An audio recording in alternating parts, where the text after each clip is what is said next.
A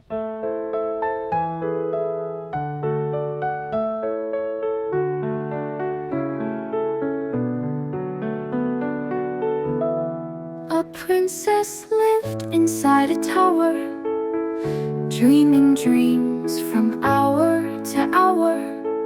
She wore a crown so bright, so new, but sometimes felt a little blue.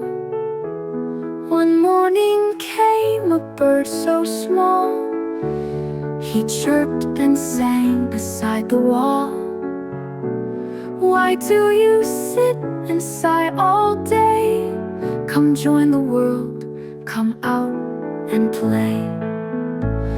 The princess smiled, her heart felt light. She stepped outside, the sun so bright.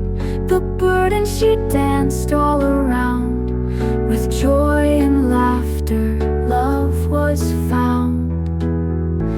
She learned that friends, both big and small, can bring the happiest gifts of all.